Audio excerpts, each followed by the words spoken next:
Армысыздар, сіздермен киномен. Бүгін біз қаһарман жылқы атты фильмге шолу жасаймыз. Фильмде бозбала Альберт пен Джоуи атты жылқының керемет достығына куә боламыз.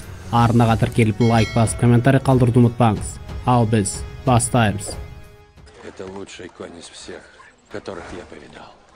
1912 жыл, Англия, шалғай ауылда Альберт есімді бозбала таза қанды жылқының туғанына куә болып, әрі қарай керемет сұлу құлынның көркемдігіне тамсанып жүреді. Уақыт өте жылқы өсіп жетілгенде, иесі оны енесінен бөліп сатылымға шығарады. Альберттің Тед есімді әкесі осы сәтте базарға қара жұмысқа салатын жылқы алуға келеді. Сұлу жылқыны көрген Тед достарының сөзіне қарамастан, оның ерекше екенін бірден түсініп, өзінің жерінің иесімен аукционға таласқа түсіп, өте қымбатқа ұтып алады. Ты дурак, Тед. Рози тебя никогда не простит. Ер адам оны үйіне келгенде, әйелі қатты ашуланады. Өйткені оларға жалға алынған жердің ақысын беру керек.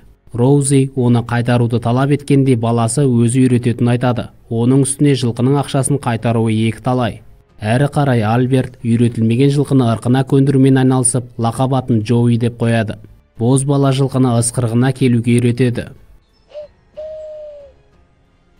Я свистну, а ты иди ко мне.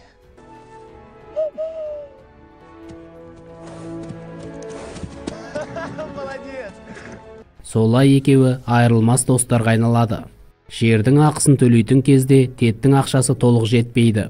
Ер адам тастақ жерді өңдеп, ақшасын беруге уәде береді. Жер иесі шалдың осал жылқымен жерді өңдеуге тыраштануы бекер екенін айтады, бірақ артынан уақыт беруге келіседі. Ашуға булыққан Тед жас жылқыға соқа жеге алмай, дым пайдасы жоқ деп атып тастамақ болады. Баласы әкесін тоқтатып, оны үйретіп, жерді жыртуға уәде береді. Солай Альберт Джоуиді соқаға жегіп, тас жерді жыртуға кіріседі. Бірақ олардың бұл жерді жырталады дегеніне ешкім сенбейді. Бозбала қаламаса да қамшыны қолдануға тура келеді. Олардың сәтсіздігіне куә болған жер иесі күлкі етеді. Бұл атаулы шараны тамашалауға ауылда бос ерігіп жүргендердің барлығы келеді. Тек анасы ғана ұлының тілеуін тілеп үйінде отырады. Жер жырту екі достың қолдарынан келмей жатқанда жауын жауып, адамдар тарқай бастайды. Альберт жердің су болғаны мүмкіндік екенін аңғарып, Джоуидан бар күшімен алға тартуын сұрайды. Солай жұмсарған жерге соқа кіріп, аударыла бастайды. Бұл көріністі көрген жұрт жіберіп алмас үшін қайта келеді. Ақыры соңында шаршап шалдыққан екеуі жерді өңдеп бітіреді. Тед ол жерге егін егіп, шаруалықпен айналысады. Күндердің бір күнінде егін өсіп қалған уақытта нөсерлі жаңбыр жауып, сел жүріп, егіннің барлығын шайып кетеді. Енді олар жердің ақысын бере алмайды. Сол уақытта бірінші дүниежүзілік соғыс басталғаны жайлы хабар келіп жетеді. Альберт ат қораға кіріп Джоуиді таппайды. Оны амалы қалмаған әкесі соғысқа аттанған әскерге сатады. Альберт аттыға базарға келіп, оны капитан Николстың сатып алғанын көріп, Джоуиді алып кетпеуін өтінеді. Жігіт әкесінің ақшаны қайтара алмайтынын түсініп, соғысқа бірге алып кетуін сұрайды, бірақ жасы толмаған.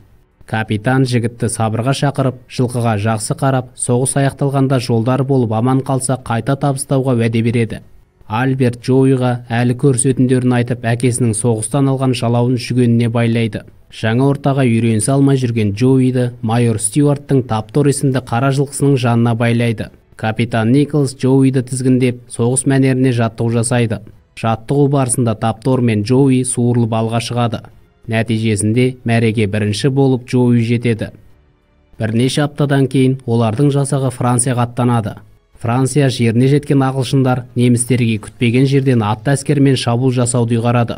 Атты әскер ашық алаңда жатқан немістерге тұтқиылдан шабуыл жасап, алаңсыз жүрген сарбаздарды қыра бастайды.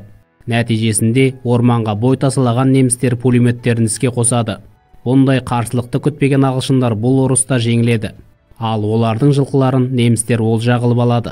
Қырғыннан Джоуи мен Таптор аман қалған. Оларды сарбаз Гюнтер мен жас болғанына қарамастан 14 жасында соғысқа келген інісі Михаэл жаралыларды таситын арбаға жегеді. Капитан Николс ұрысқа шығар алдында Альбертке Джоуидің суретін қағазға түсіріп жіберген. Оған қоса қойын дәптер ішінде капитанның мерт болғаны жайлы хабар берілген.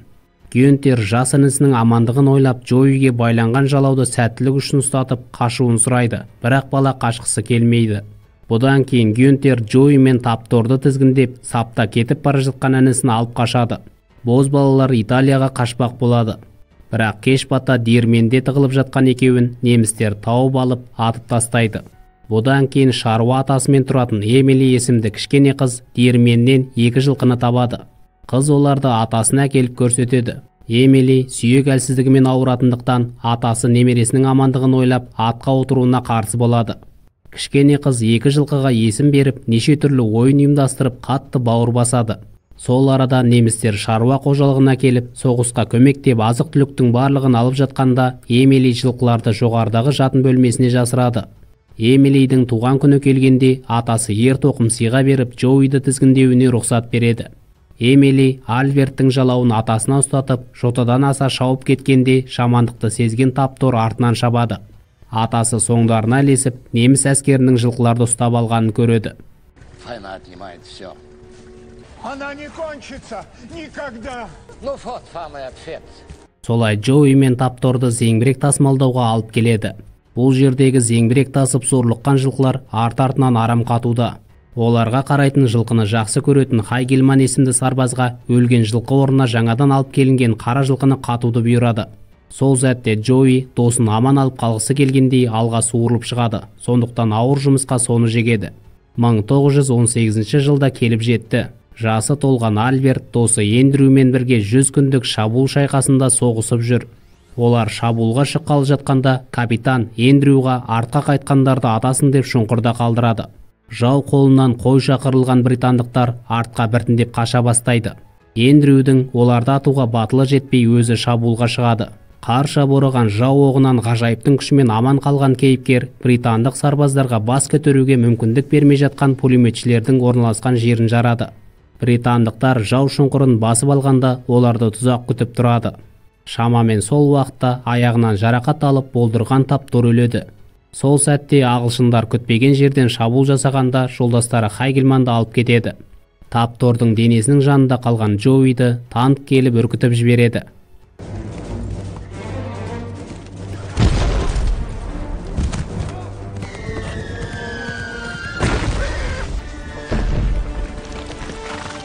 Атыс шабыстан үріккен жылқы соғыс алаңымен шауып келеді.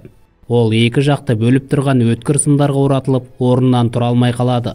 Ұрыстан кейін тыныштық орнайды. Ағылшындар мен немістер 2 жақтан ортада жатқан жылқы екенін байқайды. 2 жақта жылқыны өздеріне шақыруға талпынады.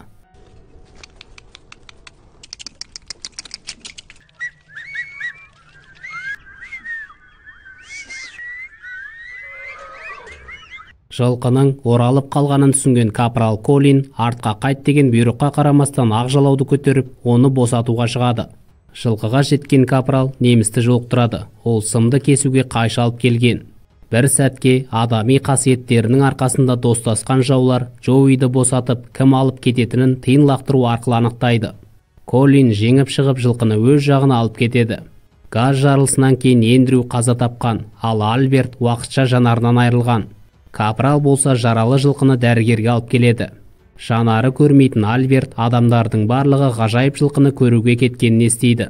Дәрігер жылқыны қарап, жанын қинамай атуды бұйырады.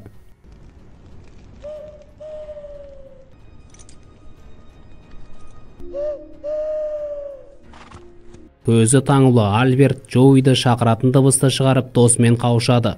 Кейіпкер дәрігерге бұл өзінің жылқысы екенін айтып, қасқасы барын, әрі 4 аяғы ала екенін айтады. Дәрігер жылқының қасқасы жоқ екенін алға тартып, жауынгерді алып кетуді бұйырады. Капрал жылқының белгілері балшықтан көрінбей тұрғанын түсініп, балшықтарын сумен жуады. Бұдан кейін дәрігер қаһарман жылқыны емдеуге уәде береді. Соғыс аяқталды. Альбертке жанары қайта оралады. Бірақ Англияға тек офицерлердің жылқылары қайтарылатындықтан, оны әскердің меншігі ретінде аукционға салып сатпақшы. Сарбаздар мен офицерлер Джоуиді сатып алу үшін Альбертке ақша жинап береді. Бірақ сауда кезінде қасапшы Альберттің ақшасынан көп ақы ұсынады. Саудада қасапшы жеңіп жатқанда кенет пайда болған Эмилидің атасы бағаны 3 есеге көтеріп, кез келген бағаға сатып алуға дайын екенін айтады. Солай жылқыны шал сатып алады. Альберт оны өзіне беруін өтініп, ақшасын кейін салып жіберетінін айтады. Бірақ шал ғажайып жылқы жайлы ести сала 2 тәулік бойы жол жүріп, қайтыс болған немересінің естелігі ретінде алған. Қарт жылқыны алып кетпек болғанда Джоуи Альберттен кеткісі келмейтінін көрсетеді.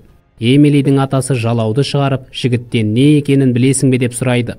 Альберт оның әкесінің жалауы екенін айтқанда, ер адам жалау мен жылқыны есесіне ештеңке сұрамай қайтарып береді. Солай Джоуи ұзақ сапардан кейін иесімен үйіне оралады. Альберт әкесіне жалауын қайтарғанда, ер адам өзі сияқты соғысты бастан өткерген ұлының қолын қысып құшағына алады. Осылай фильм аяқталады. Арнаға тіркеліп лайк басып комментарий қалдыруды ұмытпаңыз. Сіздермен Киномен.